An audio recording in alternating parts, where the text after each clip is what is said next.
Well, good morning, everybody. Good to see some of y'all here at church. Welcome to First Pres. I know a lot of y'all out there, but if you don't know me, my name is Blake, and as Kim just said, I work alongside Anna in the youth ministry for high school and middle school, and I'm super excited to be in front of you guys today. And it's kind of a surreal thing to me. It's not something that I ever saw coming down the pipe for my life. If you don't know me too well, I'll tell you a little bit about my background. I did not go to school for ministry. I actually had the mindset when I was in high school to go for engineering, and that's what I did. I went to college, got a civil engineering degree, and then I moved to Nashville, and I was a project manager for a couple of years. And while I was a project manager, a couple people I was talking to reasoned with me, and they made me lean back towards going to engineering, and so I ended up stepping down out of project management and took an in-between job. And during that time, I decided that my calling was that time towards ministry, and so I stepped into ministry. And people all the time ask me, why did you go to why did you go into ministry? I'm not getting or following your life right here. You have this engineering degree, you have this experience. Why are you where you're at?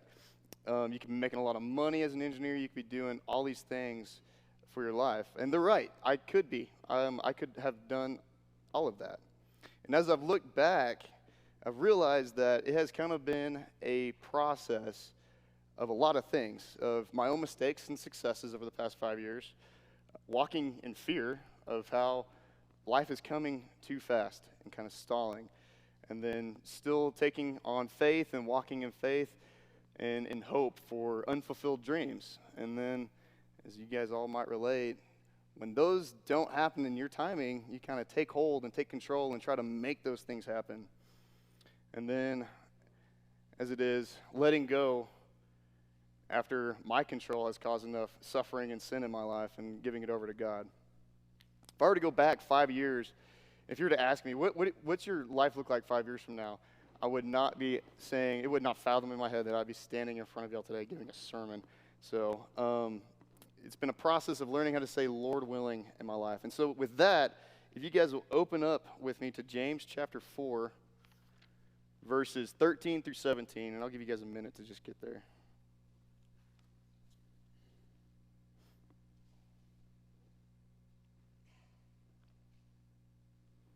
James says, "Come now, you who say, today or tomorrow we will travel to such and such a city and spend a year there and do business and make a profit. Yet you do not know what tomorrow will bring, what your life will be. For you are like a vapor that appears for a little while, then vanishes. Instead, you should say, if the Lord wills, we will live and do this or that. But as it is, you boast in your arrogance. All such boasting is evil. So it is sin to know the good and yet not do it." This is the word of the Lord. If you guys are visiting or returning from summer vacation, we've been going through the book of James this summer. And James it's only 5 chapters. It's a really short book. You could read it over lunch or, a couple hours if you're like me and you kind of meander in thought. So it's really short. You could really read it and get through it, but it's very dense. It cuts you. It's hard to really grasp. In a nutshell, James is about practically walking out our faith as Christians. He talks about how to handle trials. We are to consider it joy when we face trials. He talks about hearing the word versus doing the word. He talks about showing favorites and playing favorites. Give treatment to people that we see fit for treatment and showing partiality to others. Talks about alive faith and dead faith, controlling our tongue and seeking wisdom from above. Anna talked last week about being humble versus being proud. And today, it's about our will versus the Lord's will. And for me, when I read James, it's like a sword, or really the word in general, it's like a sword. It cuts me like bone between marrow, flesh, sword, and spirit. It divides me. There's a part of me that wants to be good and obey, and then there's also another part of me that says, it's too hard, it's too scary, it's too risky, I just don't want to do it. I just do not flat out want to obey. There's a part of me that wants to be a doer of the word, and yet there's also a part of me that wants to remain a hearer. There's a part of me that wants to walk out in faith, And then there's another part of me that wants to remain still in safety and disbelief and remain in control of my life. There's a part of me that wants to please God and submit to his will, and there's a part of me that wants to resist that. We all make plans for our daily lives, right? We all have daily goals, and we plan out week by week, month by month. We all have 1, 5, 10-year goals. But how often do we really ask the Lord, what is your will for my life? For me, it's a shameful, not very often answer that I have to give, if I'm being honest.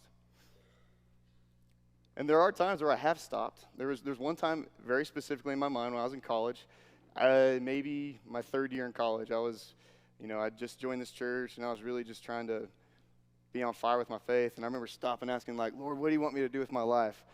And, the answer I got was like, woof.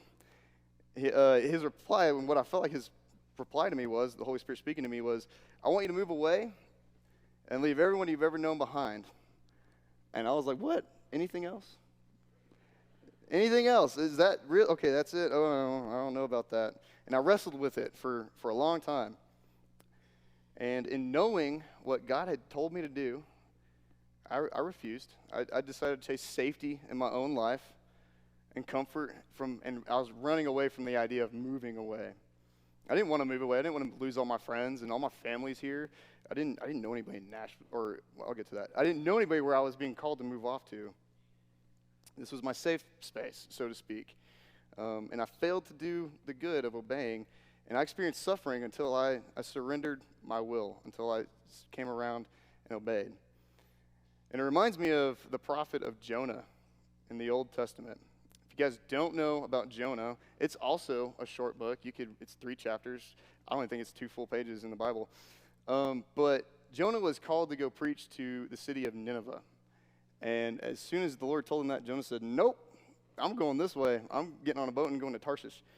And, the Lord pursues him. He sends a wind and a great storm that freaks these sailors out on this boat that he's with. And so they cast lots, and the lots fall on Jonah. And they're like, which God do you serve? And he said, I serve the God of Israel, the one that controls the land and the sea. And he also told them that he was fleeing this same God. And so they're like, get off our boat. And he's like, okay, I will. And so he did. And then Jonah ends up getting swallowed by a fish. And he's in this belly of this fish for 3 days. And he gets vomited out on this beach. And then God says, go preach to Nineveh. And Jonah reluctantly complied and went and did that. King Solomon puts it this way. In Proverbs 16:9, he says, a person's heart plans his ways, but the Lord determines his steps. And I've come to realize that means we can plan our entire lives out, but if it isn't in step with God, he will make those steps become very weary and heavy laden until we change our plans to align to his. And I understand as much as anyone else, being reflective, that sometimes my plans aren't really good. They're just not. The summer after I graduated college, I didn't plan to go make a profit in another city. I wasn't boasting about, all the things I could potentially make, but I was not submitting myself to God. I was pleasing myself and just doing kind of whatever I wanted to do. And because of that, I was living in a constant cycle of depression and self-medication due to the depression, and then self-loathing due to the self-medication, and then more depression due to self-hatred. And it was just a cycle that went on and on and on until I finally one day decided I cannot do this anymore. And I waved my flag and I said, God, I can't go this. I need you to control my life. Whatever your will is for me, I'll obey. Wherever your will takes me, I'll go. And I felt the Holy Spirit say, move to Nashville. And so I was like, okay, all right. Okay, here we are again. That voice came back, but you know what? I'm going to obey. And so after making that decision, I started telling everybody, like, okay, I'm being called to Nashville. Started kind of walking out that faith. I'm going to move to Nashville. I don't know what it looks like. I don't have it planned out, but I know this is what the Lord wants me to do. And I allowed him to control that whole process. And it was a really cool process. I won't go into detail, but I will say this. I had an apartment, and 5 days before I moved, it was canceled. So I was moving to this new city with all my stuff, starting a job the week following, and I had nowhere to live. And I was like, you know what? the Lord's got this. And he did. He pulled through. He gave me a place to live with roommates that became really good friends of mine. I didn't foresee any of this. I didn't see that future, but I trusted the one who did know and who did hold my future. I let go of control of my life. And to be honest, I don't really think we have control of our lives at all. I think it's our arrogance and our pride that deceives us to think that we do. And I think it's God's mercy that allows our lives, our plans, our wills, our bad will, to sometimes get to the point of falling apart, to the point of us surrendering it over to Him. Plus, we can't control the future or what it brings our way. We can only react to that. If you think about last year, no one, I don't think, at least, I didn't see COVID coming. I didn't see us going into lockdown. I didn't see it lasting the entire year. Just 2 weeks ago, there's a condo that collapsed in Miami. I don't think anybody foresaw that coming either. Just this year alone, there have been disasters and floods, hurricanes, a volcano erupted, all of a sudden in parts of the world, and I bet those people didn't expect that stuff to happen either. We see these disasters, and it happens every year, but when it happens to us, it's unexpected. We always see it over there, never right here with us. And it's something that we don't like to perhaps think about. We kind of block it out. But we're constantly reminded of the fact that our lives, as James says, is like vapor. Here for a second and then gone. In one way more than another. I turned 29 last year, and I might turn 30 next year, Lord willing. At any point, heaven could call, that's the reality. Heaven could call me home. I could leave here today and get in a car wreck. Could get cancer. It's the reality that we live in, and it's what James reminds us, that we don't have control over our life. And what the Old Testament psalm was about is, Lord, show me how my days are numbered and how I need to be completely submitted over to you. Because when we start thinking about that, it's a heavy subject. It's hard to really think about. We try not to. We know we want to avoid it, but it's an unavoidable reality. And it's because we have dreams, we have hopes, we have desires for our life. We want to grow up and get married and have kids and watch them have kids and watch them grow up. And we have business goals. We want to grow and expand and, bring forth and put out a legacy. But as we can see last year, for that last part, and well, for really all of it, it only takes one pandemic to really kind of throw everything off. Our lives are just vapors. We really don't know what tomorrow brings. And according to James, it's arrogant to think that we can plan for all of it. We have a will that's self-fulfilling, one that focuses on keeping us safe from disasters and from trials. We want to remain comfortable. We don't want to face these trials that James talks about, that's seeking joy in. And Jesus even said, there will be sorrows, but take heart. I've overcome this world. And yet we try to avoid them as much as we can. We try to avoid the inevitable. We have a bad will. It's our fleshly desires that create this will in us, this need, and this is what needs to be surrendered over every day to the Lord. And despite my effort of kind of telling part of my testimony, I'm still resistant to submitting to God every day, everything. I, as much as anyone, need to hear this too. I need to be reminded every day that I still struggle with submitting my will over to God and letting Him be in control. So what is it? What is it in me and in all of us that we are so resistant to surrendering everything over to Him? I thought after seeing how God had provided for me when I moved to Nashville and how He had lined everything out so perfectly, that in my head, I was like, man, there's no way I'd ever not trust in you again. And I still struggle with it. I still struggle with trusting in Him with everything in my life. There's still a part of me that wants to surround myself in comforts and pleasures and luxuries and kind of what it turns out is just worthless things that are empty in real value and that just leave us empty ultimately in the long run. James chapter 5 will really cut that out of us when you read it. And we'll hear about that next week with Kim. The other part of me recognizes that I need to surrender and that I want to be obedient to the Lord. But it's this dying to myself every day. Pick up your cross and follow me is what Jesus says. This dying to myself that for me, like some people, it's just like boom, and they're good. They're surrendered. For me, it's like a slow, drawn-out, grueling process that God has to pry from me. And finally, I'm like, okay, I've suffered enough. I'm done with this pursuit. And it's when I'm stubborn like that, and I choose my own way, that, through that, God will send a fish to come eat me, so to speak. He'll allow me to suffer and struggle and make my own horrible choices because I have my own will and suffer my own consequences that I bring upon myself. And he'll allow me to descend into my own darkness, into my own Sheol, my own hell, but he won't forsake me or leave me there. He just allows me to sit there until I'm ready to surrender. This is what Jonah prayed when he was in the belly of the fish. He said, I called out to the Lord out of my distress, and he answered me. Out of the belly of Sheol I cried, and you heard my voice. For you cast me into the deep, into the heart of the seas, and the floods surrounded me. All your waves and billows passed over me. Then I said, I am driven away from your sight, yet I shall again look upon your holy temple. The waters closed in over me to take my life, and the deep surrounded me. Weeds were wrapped around my head at the roots of the mountains. I went down to the land whose bars closed upon me forever. Yet you brought my life from the pit, O Lord my God.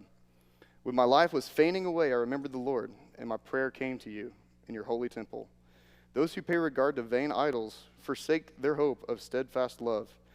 But when I, with the voice of thanksgiving, will sacrifice to you, what I have vowed I will pay.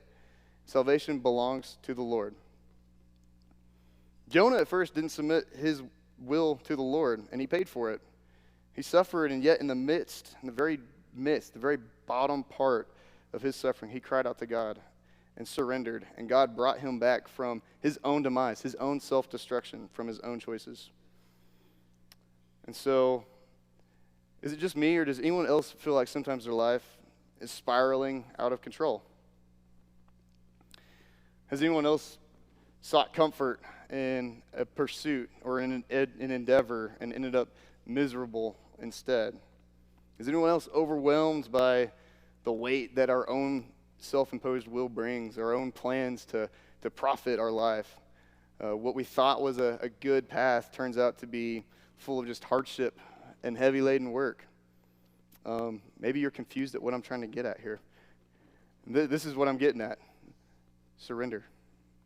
We need to surrender our will over to the Lord. It's what Jesus talks about in the Sermon on the Mount at the very end. Those who are wise and act upon these words of mine is like a wise man building his house on the rocks. We so often build our house on the sand with our own will. And the floods come, the winds come, and it destroys everything. But Jesus said, trust in me. Put your faith in me. Trust in my will. Build on my plans for you. And you will withstand all these things that that life throws at us. So let's take a moment real quick and just close our eyes and just, in our own way, humbly just come before the Lord. Because I think there's something in all of us that we cling to, that we're so resistant to give up. Jesus wants us to surrender that to him, and yet we resist it. And so let's go before him for just a minute or two and admit that and surrender it over to him.